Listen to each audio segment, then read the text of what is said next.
Assalamualaikum. Seorang pemuda desa bernama Galih baru saja mendapat pekerjaan di sebuah warung mie ayam yang terlihat biasa. Namun anehnya, dalam hitungan bulan, warung itu sudah sangat ramai hingga tak pernah sepi pelanggan. Namun, di balik keramaian itu tersimpan rahasia kelam. Saat bekerja, Galih mulai merasakan kejanggalan demi kejanggalan. Hingga akhirnya, ia menemukan kenyataan mengerikan. Warung tersebut menggunakan pesugihan, perjanjian gelap dengan makhluk gaib untuk menarik kekayaan dan pelanggan. Dan lebih buruk lagi, Galih menjadi target untuk dijadikan tumbal selanjutnya. Tapi mereka tidak tahu, Galih bukan pemuda biasa. Ia adalah cucu dari Mbah Anom, seorang kakek yang tampak sederhana sebagai penggembala kerbau, namun sesungguhnya menyimpan kekuatan luar biasa. Sebuah pertarungan spiritual pun dimulai, antara kegelapan dan cahaya, antara dukun pesugihan dan seorang kakek yang tak bisa diremehkan. Ini bukan sekadar cerita horor, tapi peringatan bahwa kejahatan selalu berakhir dengan kehancuran.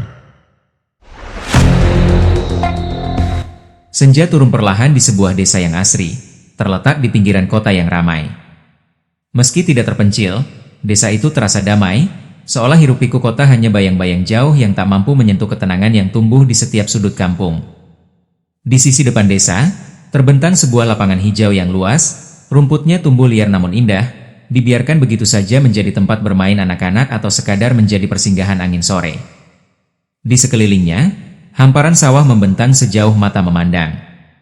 Padi-padi yang menguning melambai lembut ditiup angin, tanda bahwa masa panen sudah hampir tiba. Udara berhembus pelan, membawa serta bau tanah, rumput segar, dan sisa-sisa sinar matahari yang mulai redup. Di lapangan hijau itu, seorang pemuda tampak sibuk. Baju yang ia kenakan compang-camping, warnanya pudar dimakan waktu, namun wajahnya bersih dan matanya teduh. Galih namanya. Dengan sabit di tangan, ia dengan cekatan memotong rumput, lalu memasukkannya ke dalam karung besar yang sudah hampir penuh. Di belakangnya, dua ekor kerbau berdiri tenang, mulut mereka sibuk mengunyah rumput yang disodorkan Galih satu persatu. Sesekali kerbau itu mendengus, tapi tetap jinak dan menurut. Setelah merasa cukup, Galih mengangkat karung rumput ke atas kepalanya. Berat, tapi dia tak mengeluh. Dua kerbau itu digiringnya pulang perlahan, berjalan mengikuti jalur setapak yang membelah desa. Wajah Galih tampak lelah, namun ada ketenangan di sana. Seulas senyum mengembang tipis di bibirnya, seperti orang yang tahu cara bersyukur meski hidup seadanya. Langit mulai berubah warna menjadi jingga keemasan saat Galih tiba di ujung desa, di mana sebuah rumah kayu sederhana berdiri di bawah rindang pohon jati. Di depannya, ada kandang kerbau yang sudah mulai rapuh dimakan usia, tapi tetap kokoh menampung dua binatang besar itu. Galih membuka pintu kandang, satu persatu kerbaunya masuk dengan patuh, lalu ia menurunkan karung rumput dan meletakkannya di samping kandang. Ia menarik napas panjang, duduk sejenak di bangku kayu dekat pintu rumah, membiarkan tubuhnya beristirahat dari lelah seharian. "Sudah pulang, Le?" Sebuah suara berat namun hangat terdengar dari dalam rumah. Galih menoleh. Seorang lelaki tua berdiri di ambang pintu, mengenakan baju koko lusuh dan sarung yang warnanya mulai memudar. Dialah Mbah Anom, kakek Galih, satu-satunya keluarga yang masih ia miliki di dunia ini. Galih mengangguk pelan.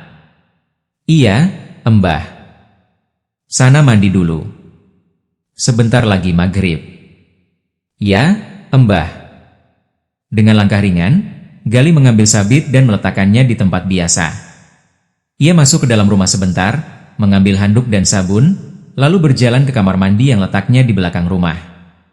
Sumur tua berdiri di samping kamar mandi, airnya jernih dan dingin. Dengan timba, Galih mengisi bak mandi dari tanah liat. Setelah penuh, ia mulai menyiram tubuhnya. Air yang dingin mengguyur tubuhnya, menyegarkan dan seperti mencuci bersih seluruh letih di tubuhnya. Di antara cipratan air dan suara jangkrik mulai terdengar dari semak-semak, suasana desa makin terasa menenangkan. Malamnya, di bawah cahaya lampu minyak yang remang, Galih duduk di meja makan tua bersama Mbah Anom. Hidangan mereka sederhana, sepiring nasi hangat, telur dadar, dan segelas teh manis yang mengepul harum. Tapi di wajah keduanya, terlihat rasa syukur yang tulus. Mereka makan perlahan, sambil sesekali berbincang tentang hari itu, tentang kerbau yang makin gemuk, dan tentang rencana memanen padi minggu depan. Di rumah yang sederhana, di malam yang tenang, Galih dan kakeknya menikmati kebersamaan yang hangat. Tak ada kemewahan, hanya ketulusan yang membungkus mereka dari dinginnya dunia luar. Galih hanya tinggal berdua bersama Mbah Anom, kakeknya, di rumah tua yang berdiri tenang di pojok desa. Rumah itu sederhana, berdinding papan yang mulai rapuh di beberapa bagian, beratapkan genting tanah liat yang sesekali bocor jika hujan deras datang. Namun bagi Galih, itulah rumah yang paling hangat di dunia. Di sanalah ia dibesarkan, dididik dengan kasih sayang dan kesederhanaan, meski jauh dari pelukan ibu dan tak pernah sekalipun mengenal sosok ayah. Ayahnya menghilang begitu saja saat Galih masih berumur 5 tahun.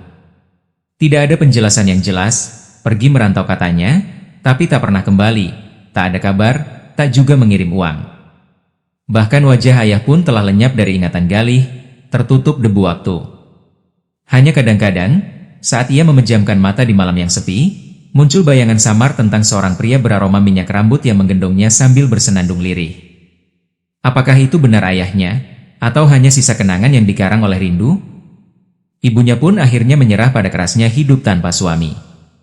Setelah bertahun-tahun mengais rezeki dari ladang kecil di pinggiran desa, ia memutuskan untuk menjadi tenaga kerja wanita di luar negeri. Sebuah keputusan yang pahit namun perlu, demi kelangsungan hidup anak sematawayangnya. Galih masih ingat betul hari ketika ibunya pamit. Air mata mengalir di pipi perempuan tangguh itu saat memeluk Galih erat-erat di halaman rumah. Ibu pergi bukan karena tidak sayang, Le, tapi karena ibu ingin kamu sekolah, jadi orang sukses, dan gak hidup susah seperti ibu.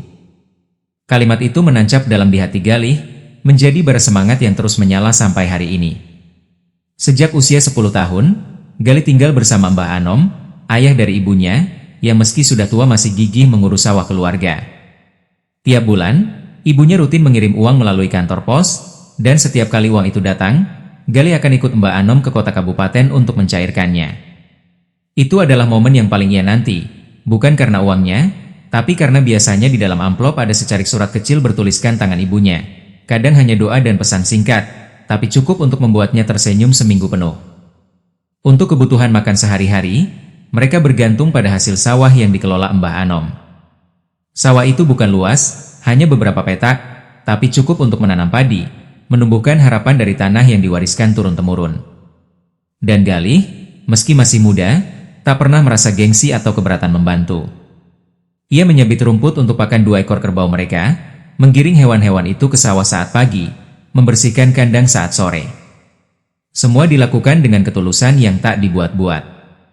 Ia tahu, hidup tidak memberi banyak pilihan, dan ia memilih untuk menjadi berguna daripada mengeluh. Kini, setelah resmi lulus dari SMA, hidup Galih memasuki babak baru. Masa depan terbentang di depannya, seperti jalan setapak yang memanjang jauh tanpa ujung yang pasti. Banyak teman-temannya telah pergi merantau ke kota besar, bekerja di pabrik, toko, bahkan ada yang ikut saudara jadi kuli bangunan. Sebagian dari mereka sempat menawarinya ikut. Galih, di kota kerjaan banyak, gajinya juga lebih besar.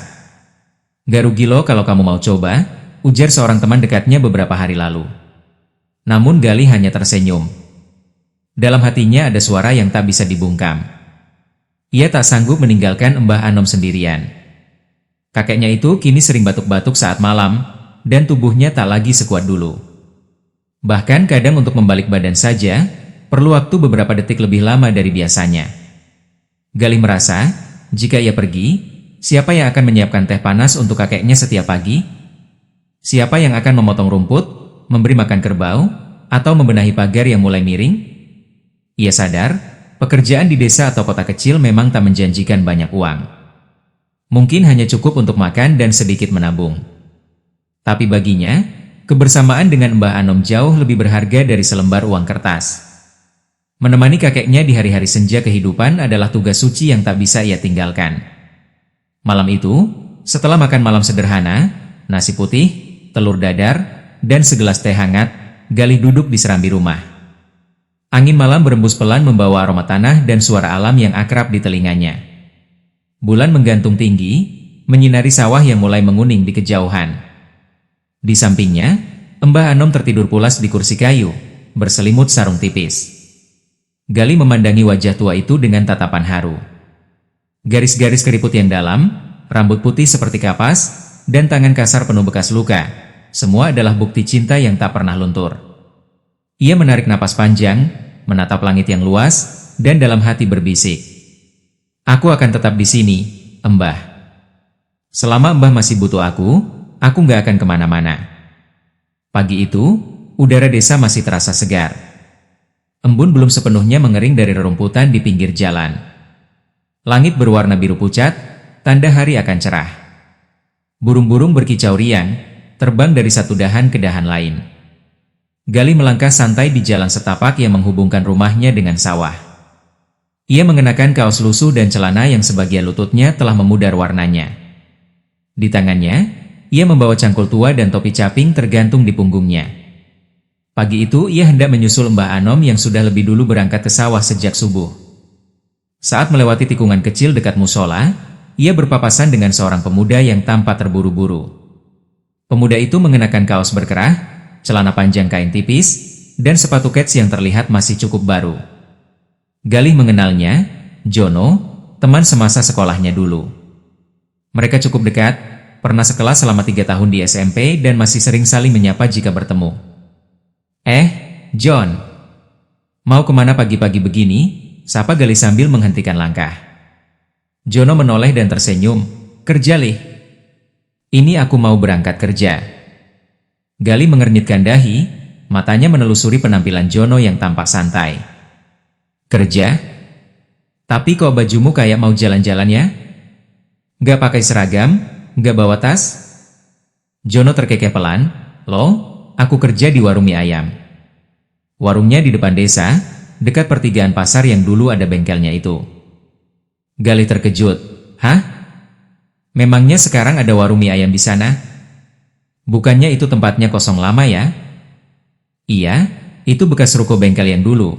Sekarang udah direnovasi. Warung mie ayamnya gede, Lih. Ramai banget. Baru buka minggu kemarin, tapi pembelinya udah banyak. Punya Pak Miran, orang kota. Katanya itu cabang dari warung mie ayam terkenal di kota sebelah. Jelas Jono semangat. Gali terdiam sebentar, kemudian matanya berbinar. Sebuah harapan kecil menyala di benaknya. John, ada lowongan kerja nggak di sana? Aku belum dapat kerja sampai sekarang. Jono mengangguk cepat. Masih ada. Bahkan butuh banyak orang. Yang penting rajin, nggak harus pengalaman. Gajinya juga lumayan, Lih. Nanti aku omongin ke Pak Miran ya, bilang ada temanku yang minat. Wah, makasih banget, John. Tolong banget ya. Aku berangkat ke sawah dulu, nanti bisa telat bantuin Mbah, ucap Gali dengan senyum tulus dan semangat yang kembali bangkit. Siap, Lih. Nanti malam aku kabarin, ya. Siapa tahu besok kamu udah bisa mulai kerja juga. Setelah berpisah, Jono melanjutkan langkahnya ke arah jalan besar, sementara Gali kembali berjalan ke arah sawah. Pikirannya melayang-layang memikirkan kemungkinan baru. Ia membayangkan bagaimana jika bisa bekerja di warung itu, dekat dari rumah, tak perlu meninggalkan Mbah Anom, dan bisa membantu kebutuhan sehari-hari. Ia tak ingin berharap terlalu banyak, tapi pagi itu, langkahnya terasa lebih ringan, seolah-olah alam pun ikut memberinya semangat. Dan ia tahu, jika malam nanti Jono benar-benar datang membawa kabar baik, maka mungkin inilah awal dari perubahan hidupnya. Malam perlahan turun menyelimuti desa. Angin sepoi berhembus pelan, menebarkan aroma rerumputan basah dan tanah yang mulai mendingin. Langit dihiasi bintang-bintang kecil yang berkelip malu-malu, sementara dari kejauhan terdengar suara jangkrik bersahut-sahutan. Di teras rumah sederhana yang berdiri di pojok desa, Gali duduk bersila sambil menggenggam cangkir teh hangat. Uap tipis mengepul dari permukaannya, menemani malam yang damai dan penuh harap. Gali tampak tenang, namun sesekali matanya melirik ke jalan tanah di depan rumah. Sejak sore tadi, pikirannya tak lepas dari pembicaraan dengan Jono. Ia terus bertanya-tanya, apakah temannya itu benar-benar sudah menyampaikan niatnya pada pemilik warung? Apakah ada kabar baik?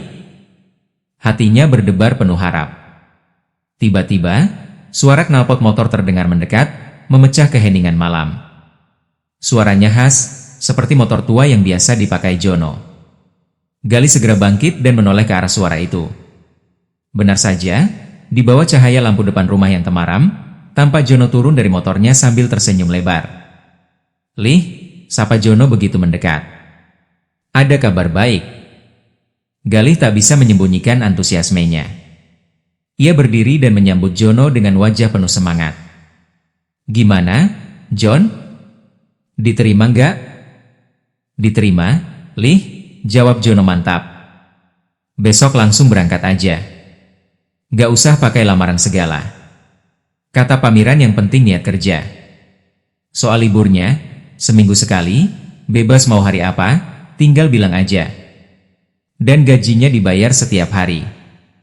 Wajah Galih langsung berseri-seri, seperti seseorang yang baru saja diangkat dari jurang kekhawatiran. "Alhamdulillah, makasih banget, John. Tapi bosmu itu gimana orangnya? Galak nggak?" tanya Galih, masih ingin tahu lebih jauh. Jono tertawa kecil sambil menggeleng. "Nggak, Lih. Pamiran orangnya baik, cuma emang rada cuek. Nggak banyak ngomong. Tapi ya itu, kerjanya capek. Pembeli banyak, kadang sampai malam baru kelar." Galih mengangguk pelan. "Nggak apa-apa, John.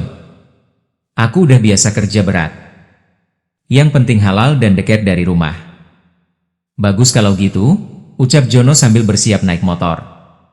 "Besok pagi jam 7 aku jemput ya. Biar berangkat bareng." "Iya, John. Makasih banyak, ya." Gak tahu harus bilang apa lagi. "Udah, gak usah banyak terima kasih. Yang penting kamu semangat kerjanya nanti," balas Jono sebelum menyalakan motornya dan melaju perlahan meninggalkan halaman rumah Galih. Setelah Jono pulang dan suara motornya menghilang di telan gelapnya malam, Galih pun masuk ke dalam rumah dengan langkah ringan. Wajahnya tampak cerah, tidak seperti biasanya. Di ruang tengah, Mbah Anom sedang duduk di dipan kayu, mengenakan sarung dan singlet putih yang sudah mulai memudar warnanya. Di tangannya tergenggam tasbih yang terus berputar pelan, bibirnya komat kamit melantunkan wirid malam seperti kebiasaannya. "Mbah," panggil Galih pelan, sedikit ragu namun juga tak bisa menyembunyikan semangatnya. Mbah Anom menoleh, senyum tipis mengembang di wajahnya yang sudah dipenuhi keriput. "Iya, Lih." "Ada apa?" "Aku besok mulai kerja, Mbah," kata Galih sambil duduk di lantai dekat kakinya. Mbah Anom menghentikan putaran tasbihnya. Matanya memandang cucunya penuh perhatian. "Kerja di mana, Lih?" "Itu, Mbah, di warung mie ayam depan desa, yang di bekas bengkel motor," jawab Galih cepat. "Oh, yang ramai itu?" tanya Mbah Anom sambil mengerutkan kening. "Iya, Mbah. Tadi aku ketemu Jono, temanku. Dia kerja di sana, dan aku titip lewat dia. Ternyata langsung disuruh kerja besok." Mbah Anom diam sejenak. Pandangannya menerawang ke dinding kayu yang lusuh. Ia mengangguk pelan, namun sorot matanya berubah. Ada keraguan yang muncul begitu saja. Ia memang sering lewat depan warung itu. Warung itu terlihat baru, tetapi entah kenapa, sejak awal sudah ramai sekali. Bahkan lebih ramai dari warung-warung yang sudah lama berdiri di pasar desa. Sesuatu terasa janggal, namun ia belum bisa mengungkapkannya dengan kata-kata. "Galih," ucap Mbah Anom pelan, suaranya mengandung nada peringatan. "Ya, Mbah." Galih menatapnya penuh perhatian. "Nanti kalau sudah kerja, hati-hati ya, Le. Jangan macam-macam. Jangan ambil yang bukan hakmu. Dan selalu ingat Allah dalam setiap pekerjaanmu. Mbah cuma bisa doakan dari rumah." Galih mengangguk dengan tulus. "Iya, Mbah. Insya Allah aku ingat pesan Mbah. Aku kerja niat bantu Mbah juga. Biar Mbah gak capek terus ke sawah sendirian." Mbah Anom menarik napas panjang dan menepuk lembut bahu cucunya. "Ya wis, kalau begitu cepat tidur. Besok pagi-pagi sudah mulai kerja kan?" "Iya, Mbah," jawab Galih sambil bangkit menuju kamarnya. Setelah Galih masuk dan lampu kamar dimatikan, keheningan kembali menyelimuti rumah itu. Tapi Mbah Anom belum juga masuk ke kamar. Ia masih duduk di dipan, Pandangannya tetap menerawang jauh. Hatinya seperti sedang digelitik oleh firasat yang tak bisa dijelaskan. Ada sesuatu dengan warung mie ayam itu. Sesuatu yang tidak biasa. Sudah ramai saja, padahal warung baru, kok bisa langsung seramai ini? Gumamnya pelan, seolah berbicara pada angin malam. Ia hendak melarang Galih, ingin sekali mengatakan bahwa ada sesuatu yang tak beres. Namun ia tahu, Galih sudah terlalu gembira. Ia tak ingin memadamkan semangat cucunya yang selama ini begitu tabah menjalani hidup. Mungkin, pikirnya, ia terlalu curiga. Tapi mungkin juga, ada hal yang memang harus diwaspadai. Mbah Anom pun bangkit, mengambil air wudhu, dan masuk ke dalam kamar. Malam itu ia sholat lebih lama dari biasanya. Dalam sujudnya, ia memohon perlindungan untuk cucu yang sangat ia cintai. Pagi itu, matahari belum sepenuhnya naik ketika suara motor Jono terdengar di depan rumah. Galih sudah bersiap sejak pukul 6. Ia mengenakan kaos polos dan celana jeans rapi, wangi sabun masih melekat di tubuhnya. Setelah pamit pada Mbah Anom dan mencium tangan beliau, ia segera naik ke boncengan motor Jono. "Siap, Lih?" tanya Jono sambil mengenakan helm. "Siap, John." "Semoga lancar," jawab Galih dengan senyum kecil. Perjalanan ke warung hanya sekitar 15 menit. Saat mereka tiba, warung mie ayam itu sudah buka. Papan nama besar bertuliskan, "Mie Ayam Miran," terpampang mencolok di atas pintu. Beberapa meja sudah terisi pelanggan, padahal jam baru menunjukkan pukul 7:30. Aroma kaldu ayam dan daun bawang tercium menyengat. Di dalam, suasana ramai. Dua pelayan sibuk menyajikan pesanan. Di sudut, seorang pria setengah baya duduk di kursi rotan, mengenakan kemeja gelap dan celana bahan. Wajahnya kaku, mata tajam seolah mengamati segala yang terjadi di sekeliling. Dialah Pak Miran, pemilik warung itu. Jono menghampirinya sambil menunjuk Galih. "Pak, ini temanku, Galih. Yang saya bilang kemarin." Pak Miran menoleh. Tatapan matanya tajam, dingin. Ia tak langsung menjawab, hanya menatap Galih dari atas ke bawah. "Langsung ikut ke dapur. Bantu cuci mangkuk dulu. Jangan banyak tanya," ucapnya pendek. Suaranya serak, seperti orang habis merokok berat semalaman. Galih mengangguk cepat.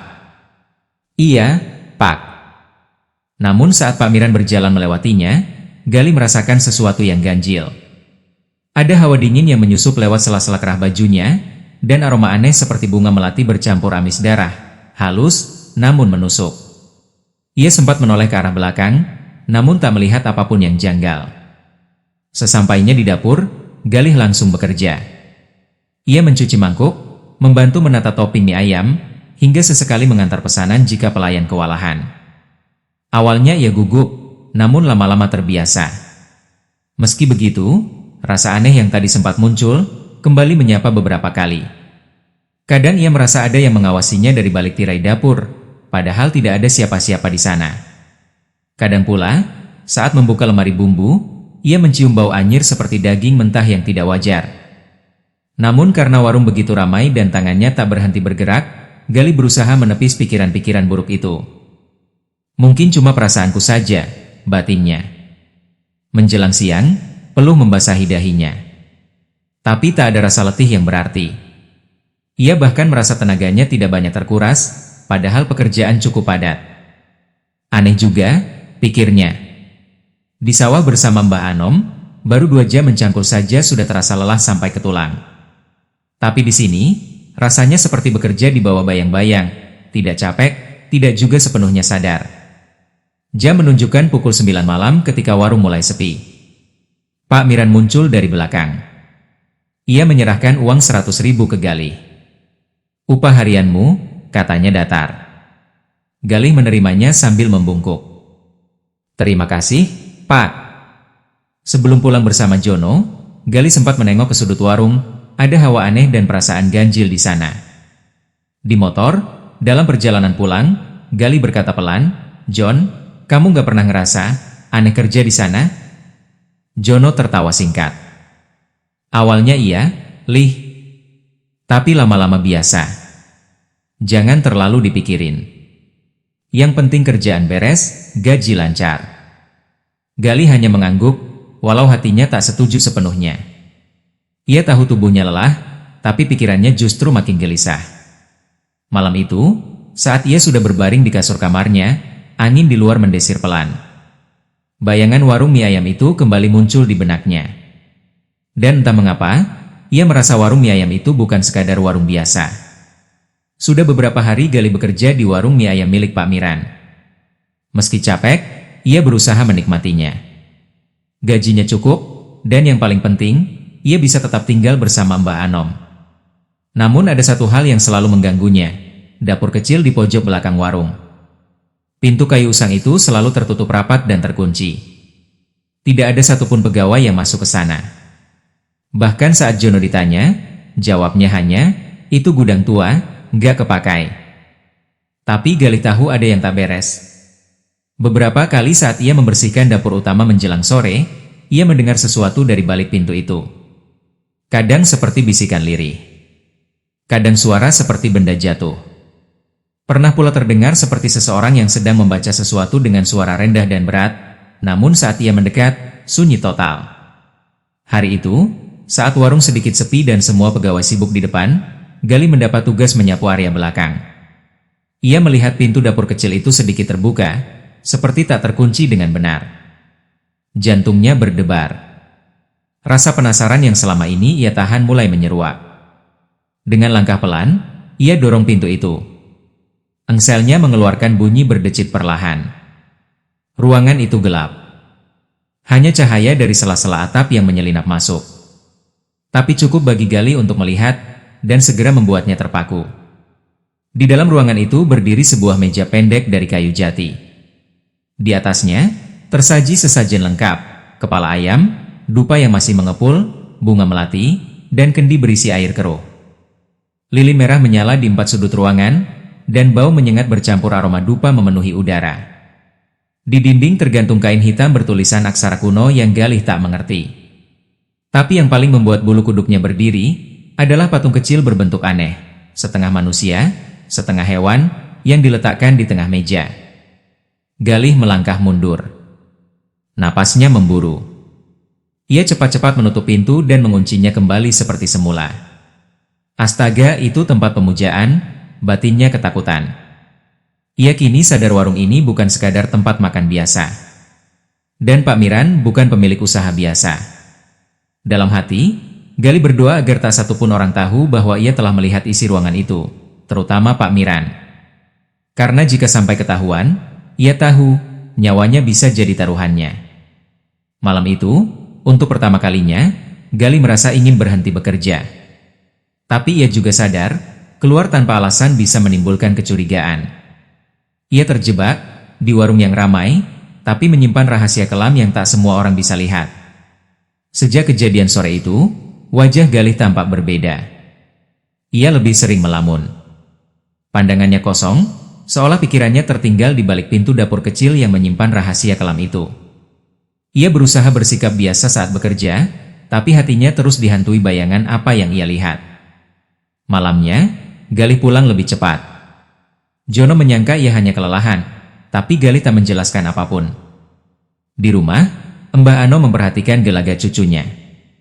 "Kau kenapa, Lih? Kok ndak seperti biasanya?" "Gak apa-apa, Mbah, cuma kecapean saja," jawab Galih pelan sambil tersenyum paksa. Tapi malam itu, Galih tak bisa tidur. Ia berbaring, menatap langit-langit kamar, sementara suara desir angin dari luar jendela terdengar lebih mencekam dari biasanya. Setiap kali ia memejamkan mata, bayangan sesajen, lilin merah, dan patung aneh itu muncul lagi dalam benaknya. Dan benar saja, sekitar pukul 2 dini hari, Galih terbangun dengan tubuh penuh keringat. Ia baru saja bermimpi buruk. Dalam mimpinya, ia berada sendirian di warung itu. Semua lampu mati. Hanya lilin-lilin merah yang menyala di setiap sudut. Suara bisikan yang tak dikenalnya terdengar memanggil namanya dari balik pintu dapur kecil. "Gak Alih." Ia berjalan mendekat, tangannya gemetar, dan saat ia membuka pintunya, sosok tinggi berjubah hitam dengan wajah tak berbentuk berdiri di sana, mengulurkan tangan berlumuran darah ke arahnya. Galih terbangun sambil menjerit pelan, menutup wajah dengan kedua tangan. Astagfirullah, astagfirullah hadi. Mbah Anom, yang mendengar suara itu, langsung bangun dan masuk ke kamar Galih. Kau mimpi buruk, Lih? Galih hanya mengangguk. Ia tak tahu harus menjelaskan dari mana. Esok paginya, ia tampak lesu di warung. Lingkaran hitam menghiasi matanya. Namun, yang membuat hatinya makin tak tenang, adalah ketika ia melihat Pak Miran datang lebih pagi dari biasanya. Tak seperti biasanya, pria itu menatap Galih lama sekali. Tatapan datar dan dingin, seolah tahu apa yang Galih lihat. Senyumnya tipis, tapi menakutkan. Tidurmu nyenyak, Galih? Tanya Pak Miran sambil menyeduh kopi sendiri di belakang. Galih terdiam. Napasnya terasa berat. Iya, Pak. Tapi dalam hati, ia tahu. Pak Miran mencurigainya. Mungkin, ia memang sudah tahu. Dan Galih pun mulai sadar, ia sedang berada di tempat yang salah, dan dalam waktu yang sangat berbahaya. Malam itu, ketika langit desa mulai diselimuti awan gelap dan gerimis turun pelan, Pak Miran memacu mobilnya ke arah barat desa. Bukan ke rumah, melainkan menuju sebuah jalan tanah sempit yang menembus kebun bambu. Di ujung jalan itu, tersembunyi sebuah gubuk tua beratap seng, nyaris tak terlihat dari jalan utama. Ia mengetuk 3 kali, lalu diam. Pintu reot itu terbuka sendiri, menampilkan sosok tua berambut gimbal dan berjubah hitam duduk menghadap tungku api. Wajahnya tak jelas, tertutup bayangan. Tapi suaranya berat dan tajam. Tumben kau datang malam-malam, Miran. Warungmu masih ramai, bukan? Pak Miran menarik napas, duduk perlahan. Wajahnya tegang. Ada masalah, Ki? Salah satu anak baru dia tahu. Tahu apa? Dapur itu. Sesajen. Lilin. Aku rasa dia lihat semuanya. Ki Wungko, sang dukun pesugihan, mengangkat wajahnya. Matanya merah redup. Namanya? Galih. Anak muda desa situ. Baru masuk kerja beberapa hari. Ki Wungko tertawa pelan, suaranya seperti suara besi diseret di batu. Kau terlalu ceroboh, Miran. Tapi tak masalah. Kalau dia belum bicara ke siapa-siapa, masih bisa kita bungkam. Bagaimana, Ki? Jangan langsung dihilangkan, terlalu mencolok. Perlahan. Supaya dia menderita, tak bisa cerita apa-apa. Ki Wungko mengangguk sambil meraih kendi kecil dari samping tungku. Ia mencelupkan jari ke dalamnya dan menggambar sesuatu di lantai tanah, sebuah simbol kuno berbentuk lingkaran dengan mata di tengahnya. Mulai malam ini, ia akan kehilangan satu persatu. Mulai dari suaranya. Setelah itu pikirannya. Pak Miran menunduk hormat. Terima kasih, Ki. Keesokan paginya, Galih bangun seperti biasa, walau tidur masih dihantui mimpi buruk yang membuatnya berkeringat dingin. Namun kali ini, ada yang berbeda. Saat mencoba memanggil Mbah Anom yang sedang di dapur, tak satu suara pun keluar dari mulutnya. Mulutnya terbuka. Tenggorokannya bergerak. Tapi tak ada suara. Tak satu pun. Ia panik. Menyentuh tenggorokan. Mencoba bicara lagi. Hanya keheningan. Bahkan ketika ia berteriak, di dalam hatinya, ia berteriak, yang keluar hanyalah bisikan angin tak bersuara. Embah, embah. Tapi mulutnya hanya membuka dan menutup seperti ikan kehabisan air. Mbah Anom terkejut. Kau sakit, Lih? Panas? Tenggorokanmu kenapa? Galih hanya menggeleng, tubuhnya gemetar.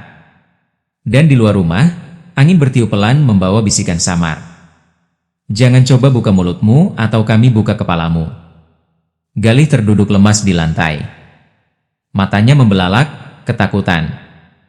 Ia sadar, ini bukan sakit biasa. Ini adalah hukuman. Karena ia telah melihat apa yang seharusnya tidak dilihat. Dan perang melawan kekuatan gelap baru saja dimulai. Malam itu, angin bertiup dingin menembus celah-celah dinding kayu rumah tua. Mbah Anom duduk di atas tikar pandan, tubuhnya membungkuk, wajahnya redup diterangi cahaya lampu teplok yang berkelap-kelip. Di hadapannya, Galih masih belum bisa berbicara. Ia mencoba menulis dengan tangan, ingin menjelaskan apa yang ia lihat, namun tangannya gemetar dan pikirannya dipenuhi rasa takut. Mbah Anom hanya menatap cucunya dengan pandangan penuh makna. Dalam sorot matanya, tersimpan lebih dari sekadar kasih sayang seorang nenek. "Lih, cucuku. Kau tak perlu berkata apa-apa," ucap Mbah Anom pelan. "Aku sudah tahu sejak kau pertama kali bilang akan kerja di warung itu." Galih menatapnya heran, matanya penuh tanya. "Warung itu dibangun bukan dengan batu bata biasa," lanjut Mbah Anom, "tapi dengan tumbal dan darah." Galih tercekat. Ia tak menyangka bahwa Mbah Anom tahu segalanya. "Dulu, bertahun-tahun silam, aku pernah bertarung dengan dukun yang sekarang membantu Pak Miran, Ki Wungko. Ia menanam pesugihan di banyak tempat dan selalu pakai cara licik. Tapi aku biarkan selama ia tak masuk wilayahku." Mbah Anom berdiri. Ia membuka lemari kayu tua yang selalu terkunci dan mengeluarkan kain putih lusuh, berhiaskan tulisan tangan Arab yang memudar. "Kau tahu kenapa aku selalu melarangmu keluar malam dulu waktu kecil? Bukan karena takut kamu kecelakaan, tapi karena aku lindungi kamu dari para makhluk yang menunggu di batas pagar gaib desa ini." Ia menyiapkan kendi kecil, segenggam bunga, dan kitab tua berbalut kain hitam. Lalu mulai duduk bersila, mata terpejam. "Aku akan tirakat malam ini, Lih. Mulai malam Jumat Kliwon ini, aku akan memutus rantai kegelapan yang mulai menjalari tubuhmu. Tapi ingat, mulai malam ini, jangan keluar rumah. Dan apapun yang kau lihat atau dengar, jangan buka pintu." Galih mengangguk perlahan, masih diselimuti ketakutan. Namun untuk pertama kalinya sejak kejadian itu, ia merasa sedikit tenang, karena ia tahu, Mbah Anom bukanlah kakek biasa. Dari balik usia tuanya yang ringkih, ternyata tersimpan kekuatan spiritual yang telah lama disembunyikan dari dunia. Dan malam itu, ketika adzan Isya berkumandang di kejauhan, Mbah Anom mulai wiridnya. Suara zikirnya lembut, tapi menggetarkan dinding dan lantai rumah. Lampu teplok bergetar, dan di kejauhan, di warung mie ayam Pak Miran, lilin-lilin sesajen tiba-tiba padam. Malam itu desa tampak biasa-biasa saja. Tapi di langit, awan menggumpal pekat, menutupi bulan separuh, dan udara tiba-tiba menjadi berat. Di dalam rumah kayu tua di ujung desa, Mbah Anom sedang khusyuk bertirakat. Suaranya lirih, tapi setiap kata zikir yang ia lafalkan terasa menghujam seperti palu ke alam gaib. Galih duduk di sudut kamar, tubuhnya lemas, keringat dingin mengucur. Sejak siang, ia belum bisa mengeluarkan sepatah kata pun. Tenggorokannya kering, tapi lidahnya seolah tertambat oleh sesuatu yang tak kasat mata. Hatinya ingin menjerit, tapi mulutnya tak mampu. Sementara itu, di warung mie ayam milik Pak Miran, suasana mulai berubah. Beberapa mangkuk pecah tanpa sebab. Lampu tiba-tiba mati hidup. Karyawan yang jaga malam mendadak sakit perut dan mual. Di dapur, lilin-lilin yang sebelumnya menyala tenang di atas sesajen mulai mengeluarkan asap hitam pekat. Pak Miran yang baru datang dari kota duduk di belakang, merokok dalam diam. Tiba-tiba, asap hitam dari lilin-lilin itu membentuk wajah Ki Wungko, dukun tua yang telah lama menjadi sumber kekuatannya. "Ada yang mengganggu," ucap suara itu, berat dan dalam. Kekuatan lama bangkit dari rumah tua di ujung desa. Pak Miran mengepal tangannya. Mbah Anom, ternyata dia masih hidup. Dan dia tirakat malam ini. Jika tak dihentikan, ia akan mematahkan pengikatmu dan menyelamatkan bocah itu. Pak Miran menunduk, wajahnya dingin. "Apa yang harus kulakukan? Kirimkan asap hitammu. Biarkan jin yang terikat padamu menelusup ke dalam rumah itu. Tapi hati-hati. Mbah Anom bukan manusia biasa. Dia bisa melihat apa yang tak terlihat." Pak Miran berdiri, membakar kemenyan dan membuka kendi kecil berisi cairan hitam pekat. Ia memercikannya ke lantai, dan perlahan-lahan, dari balik ubin, muncul asap tebal, berbau anyir dan busuk, menyusup ke sela-sela malam menuju arah rumah Galih. Di rumah Mbah Anom, zikir tak berhenti. Keringat membasahi pelipisnya. Ia tahu, makhluk-makhluk itu sedang bergerak. Seekor tokek di atap bersuara panjang 3 kali, disusul bau sangit yang merayap pelan. Mbah Anom membuka matanya, tajam seperti elang. "Kau pikir aku tak tahu jalan yang kau pilih, Miran? Kau bukan hanya rakus, tapi juga dungu. Aku telah membaca arah angin sebelum warungmu dibangun." Ia menggenggam segenggam garam dan meniupkannya ke bara kecil di depannya. Bara itu langsung menyala terang, dan dari sana muncul kilatan cahaya yang melesat keluar rumah. Dari kejauhan, asap hitam yang dikirim Pak Miran menjerit. Suara melengking menggema di udara, lalu lenyap. Galih terkejut. Tiba-tiba, ia merasakan tenggorokannya hangat, dan perlahan ia bisa berbisik. "Mbah." Mbah Anom menoleh, tersenyum. "Mulutmu belum pulih sepenuhnya, tapi roh jahat itu tak bisa lagi mencengkeramu. Besok pagi, kau tak akan kerja lagi di warung itu." Galih mengangguk lemah.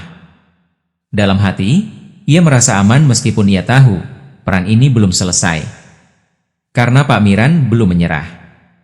Sementara itu, di dalam ruang belakang warung mie ayam yang selalu tertutup itu, Pak Miran duduk bersila di depan sesajen lengkap, kembang setaman, kepala ayam hitam, segelas air kelapa muda, dan 5 batang lilin yang menyala redup.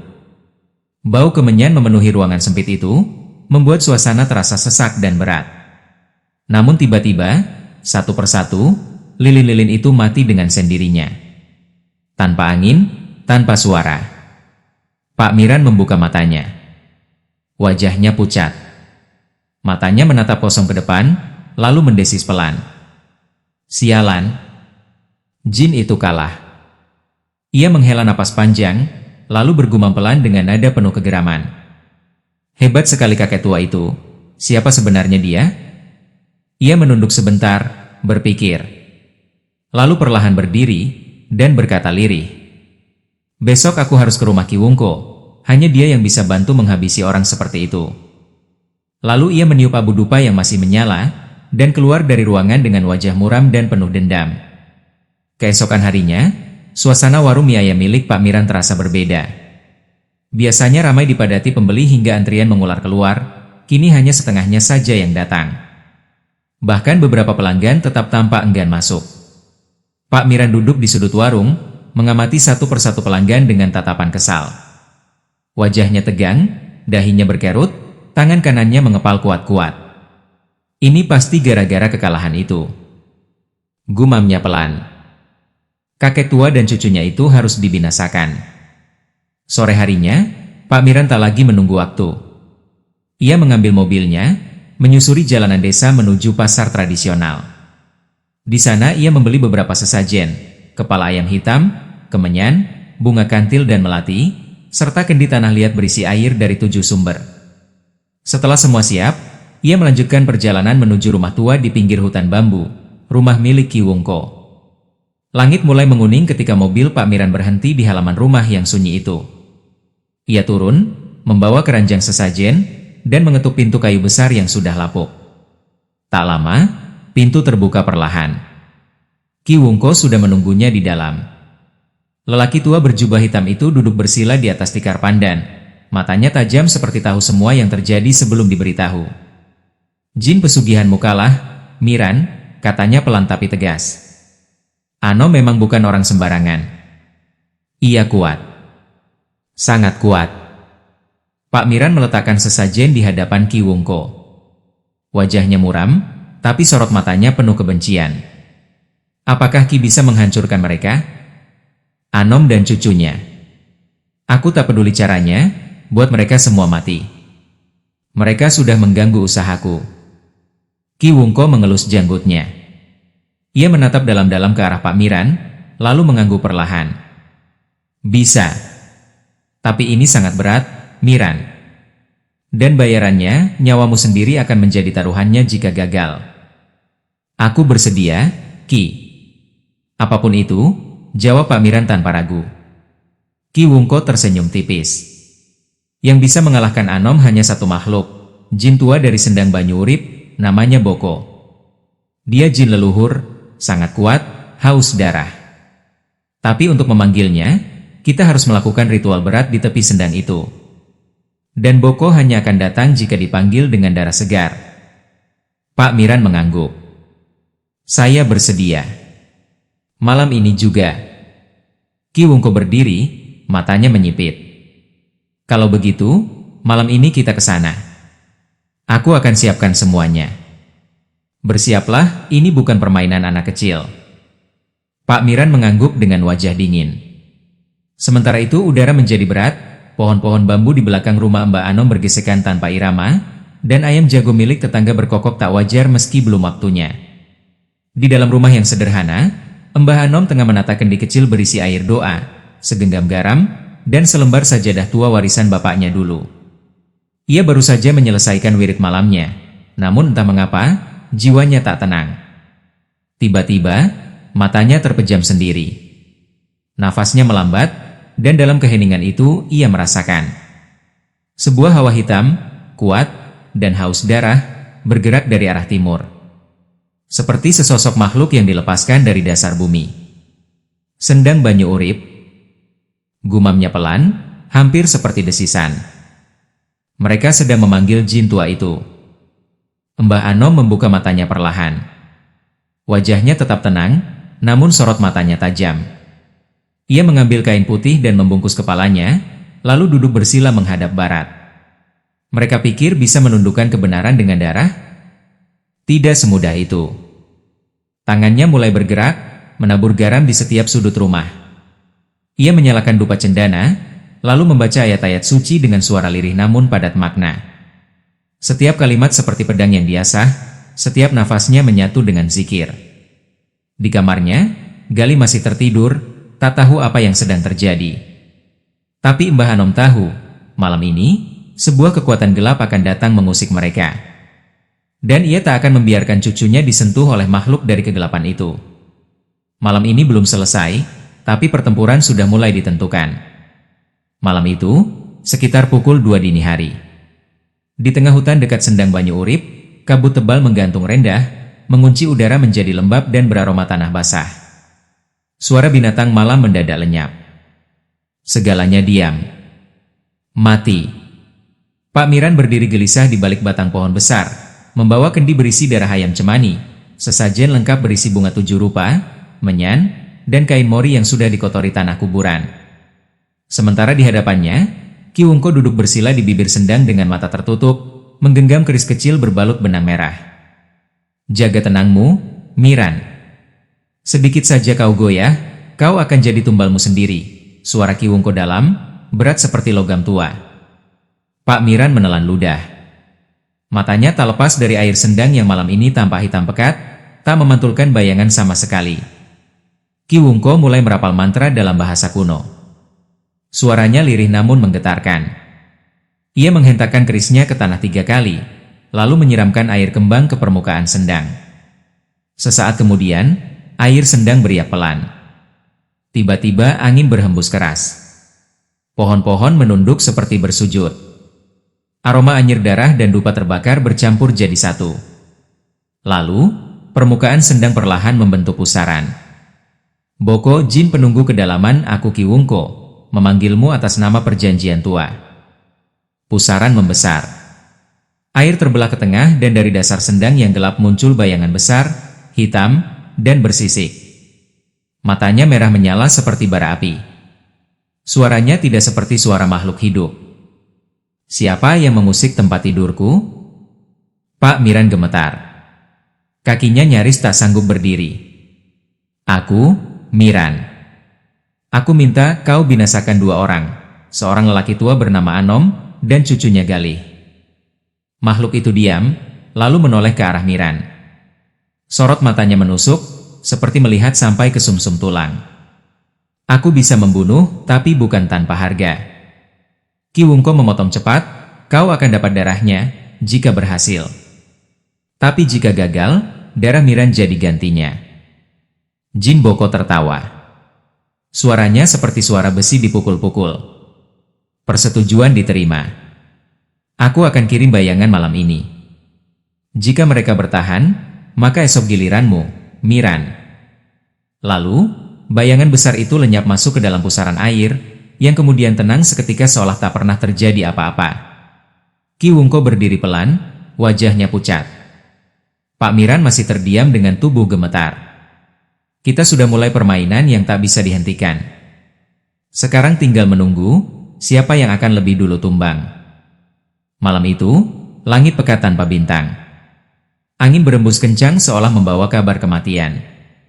Di rumah sederhana di pinggir desa, Mbah Anom duduk bersila di ruang depan, dengan lampu teplok menyala redup di sampingnya. Wajahnya tenang, tapi matanya terpejam rapat. Di hadapannya, dupa kecil mengepul, dan kitab usang berisi doa-doa tua terbuka di pangkuan. Tak ada suara, hanya desau angin yang berulang kali menampar jendela kayu. Tiba-tiba, seluruh lampu padam. Api teplok mendadak mati tanpa sebab. Angin memburu masuk lewat celah pintu dan jendela, membawa aroma anyir dan amis. Bau kematian. Mbah Anom membuka mata.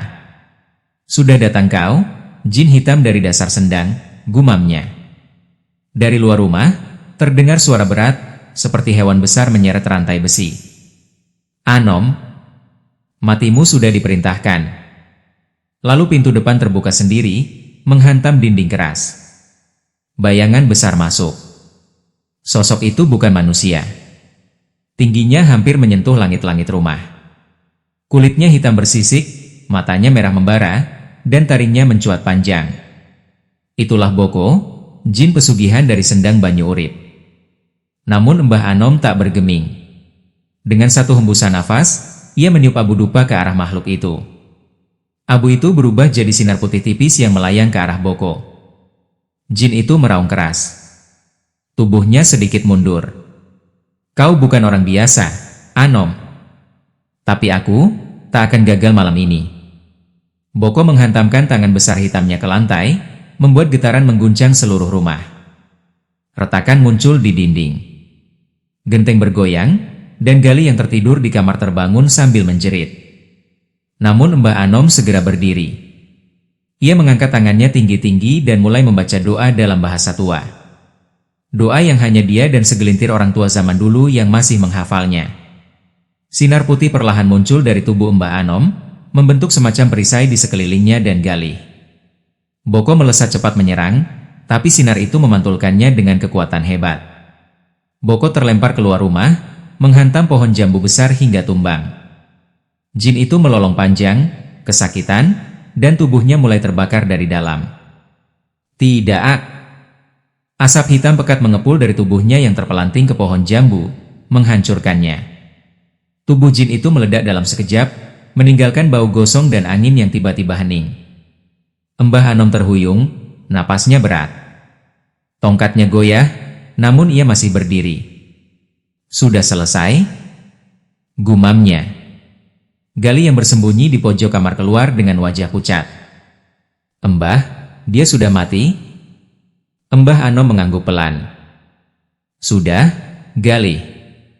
Itu serangan terakhir mereka, kau selamat Gali. Lalu Gali memeluk Mbah Anom dan mengucapkan terima kasih. Mbah Anom tersenyum. Pagi menjelang. Matahari mulai mengusir sisa-sisa embun yang menggantung di pucuk-pucuk daun.